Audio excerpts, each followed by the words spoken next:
So, we talked about the change in environment that we're seeing.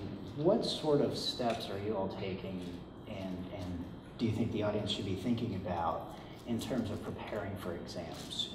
Who are you involving? When are you involving them? Why? Things of that nature that might be helpful to the audience.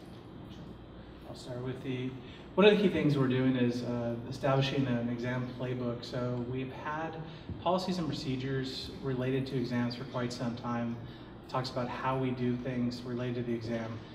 We've decided to, for the last year, build it out more and identify who are our subject matter experts, engage them early, start working on all the first day presentations, using the state examples, looking at the exam manual and actually determining what we're going to pinpoint when we have our first day.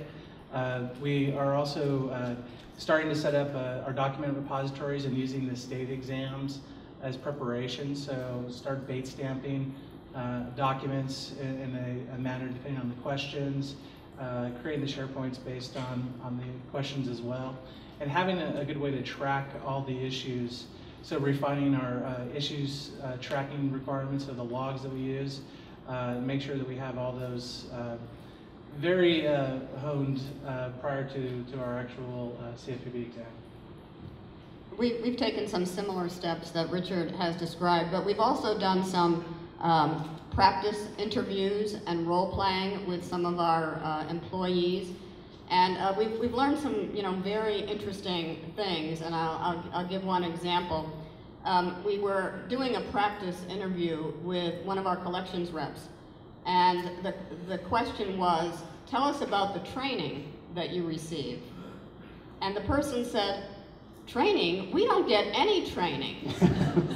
And the most ironic thing about it was just the month before, this person had taken Fair Debt Collection Practices Act training. So it told us that we need to do a better job of making a connection for people between the training they're taking and their day-to-day responsibilities. So that was eye-opening. And so, as you're both building this out, are you finding that you're developing more formalized processes, and if so, what are those looking like? Well, the key thing is documenting a number of these approaches, and we had done these for state exams, but we hadn't documented them, and I'd like to be able to show when we do have an examination, here's how we do each of the steps with the examination. With the interviews, just to take back to Linda's point, is you realize that some people that are very good at doing their job and very high level executive are really poor speakers for examinations, and you need to understand that going in. They may not be the best person to represent that area, even though they're in charge. It can be a real mess, and just take the exam in a different direction. Not that you're afraid they're going to say something they shouldn't say, but it really shifts the focus to an area that you're not even looking at. And I think that raises an interesting point that maybe it could help the audience to understand.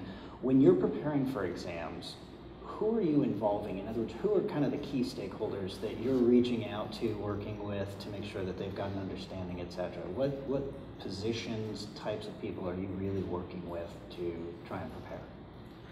Well, obviously the Enterprise Compliance Department, they're the ones who sort of quarterback the exams for us and interface with the regulators during the exam. We'll also involve the legal department to some extent if questions come up that we need their help with. And then we'll involve the relevant business units, primarily in the servicing area and the originations area, because those are the areas where the regulators are going to focus. So we'll pull them in. And this will happen before the regulators show up, so we'll do a little preparation with them and make sure they're ready. Oh, and one other group is our business intelligence group, or our data group, because oftentimes the regulators are going to ask for a lot of data. So we use the same groups, and we also use our operational compliance, which is our first line, and they do a lot of the actual gathering of documents, making sure that we have everything we need. So they're invaluable during any of the exam processes. And how do you go about preparing the line of business, these people, for the examination? What are sort of the steps that you're taking with these people to help them be prepared? Well, first, they'll help collect any of the documents that the regulators have requested, and we want to make sure they're familiar with those documents. And then the regulators will also, in their first day letter, ask a series of questions, and so we'll work with the business to develop the appropriate answers for those. And again, we might do some practice interviews. And another thing that we've done, a similar approach is we've used the first day presentations that we've asked them to put together and actually provide the presentation to us, and make sure that they actually can speak to it and it's clear, and you really realize who will be good at doing this.